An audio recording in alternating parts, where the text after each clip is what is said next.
지난 이야기. 아하하, 우리 페르시아의 영토는 이집트부터 인도 국경까지 이르는 대제국이다. 다리우스 왕님, 아테네가 저희한테 시비를 거는데요? 뭐라고?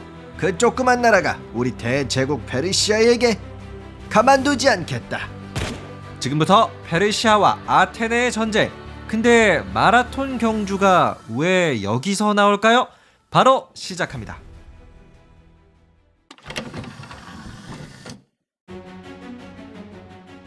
때는 기원전 494년, 지금으로부터 2700년 전.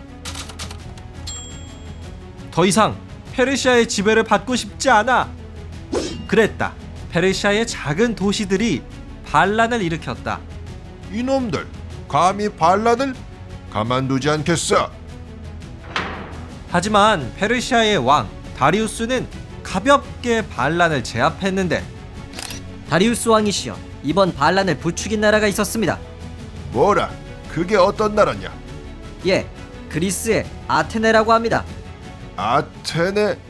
감히 우리 페르시아 제국한테 대들어? 그랬다. 그리스는 기원전 800년, 지금으로부터 2800년 전에 등장한 국가로 아테네, 스파르타 등 여러 도시국가의 연합으로 이루어져 있었다. 그런데 이 중 아테네가 페르시아 도시의 반란을 지원하여 다리우스 왕의 화를 돋구는데, 이윽고 페르시아의 다리우스 왕이 말했다. 여봐라, 아테네로 군사를 보내 도시를 불태워버려라. 결국 페르시아의 군인들은 배를 타고 아테네로 돌격한다.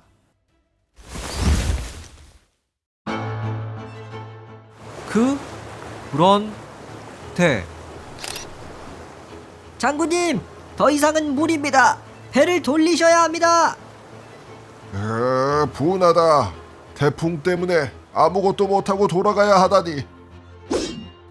하지만 페르시아 대군은 아테네로 돌격하던 중 태풍을 만났다.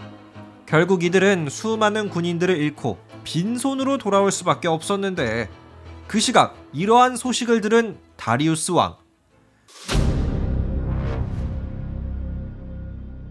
아니, 우리 페르시아 대제국이 고작 저 조그만 아테네를 상대로 아무것도 못하다니. 분하다. 큰 수치심을 느꼈던 다리우스 대왕은 이후 자신의 노예를 시켜 밥 먹을 때가 되면 다음과 같이 말하게 명령했다.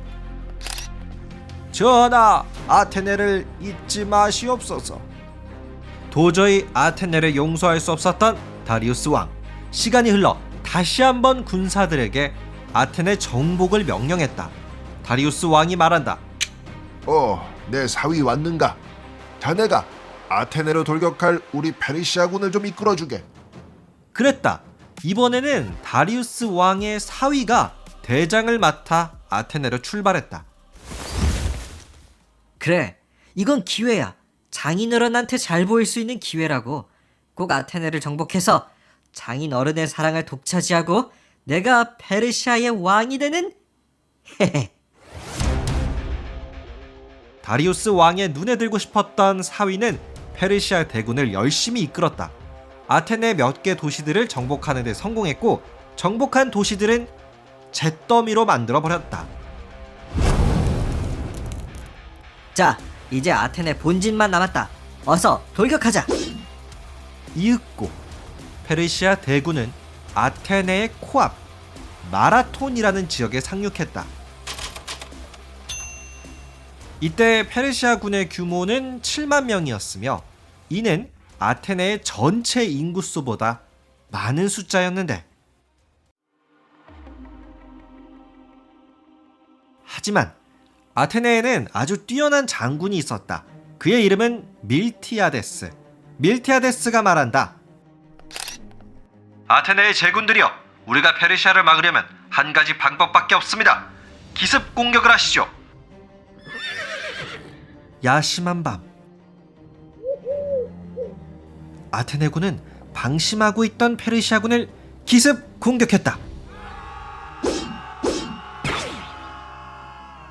후퇴하라. 어서 배 타. 페르시아 대군은 아테네의 기습 공격에 당해 많은 병력을 잃었다. 그리고 배를 타고 도망갔다. 장군님, 우리가 이겼습니다. 모두들 아테네의 승리로 전쟁이 끝났다고 생각했는데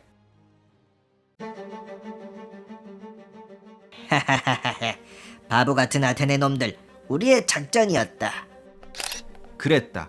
페르시아는 후퇴하는 척했지만 사실은 배를 타고 아테네 본진으로 돌격하는 중이었다. 왜냐?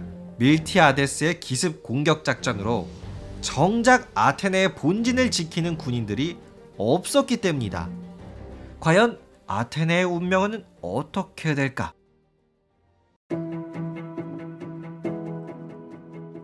밀티아데스는 늦지 않게 페르시아의 의도를 눈치챘다. 그리고 자신의 군사 중 가장 달리기가 빠른 자를 찾아 말했다. 우리 아테네의 운명은 너에게 달려있다. 어서 아테네로 달려라. 페르시아 군이 다가오니 막을 준비를 하라고 알려주거라. 예, 장군님. 병사는 죽을 힘을 다해 마라톤에서 아테네까지 달렸다. 이것이 바로 오늘날 마라톤 경주의 유래가 되었다. 이후 페르시아는 아테네의 항구에 도착하는데, 하지만 아니, 어떻게 우리가 공격할 줄 알았던 거지? 분하지만 어쩔 수 없다. 장인어른, 미안합니다. 어서 페르시아로 돌아가자. 그랬다. 이미 방어 준비를 끝낸 아테네의 기세에 눌려 페르시아군은 공격을 멈추고 고향으로 돌아갔다. 또한 페르시아의 다리우스 왕도 더 이상 아테네 공격에 욕심을 내지 않았는데, 다음 이야기. 나는 아버지와는 달라. 이번에는 나 크세르크세스가 그리스를 불태워 버릴 거야. 100만 대군을 아테네로 보내라. 어휴, 이제 항복해야겠습니다. 100만 대군이라니까요. 아니야, 우리가 이길 수 있어. 항복은 절대 안 돼.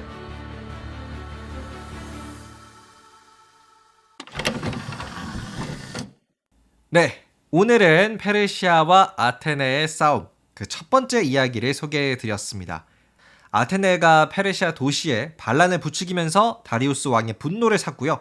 결국 다리우스 왕이 2번이나 아테네로 대규모 군대를 보냈어요. 하지만 다 실패했죠. 글쎄요, 뭐 이것만 봐도 나라가 크다고 해서 전쟁에 항상 이기는 건 아닌 것 같아요.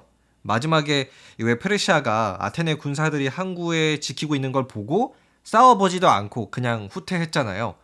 그때 만약에 한번 상륙을 해서 싸웠더라면 역사가 조금 바뀌지 않았을까? 라는 생각도 들었습니다. 아, 그리고요, 마라톤의 유래가 이 페르시아와 아테네의 전쟁이었다는 것도 되게 신기했어요. 알게 모르게 역사의 유래를 든 스포츠들이 참 많은 것 같네요.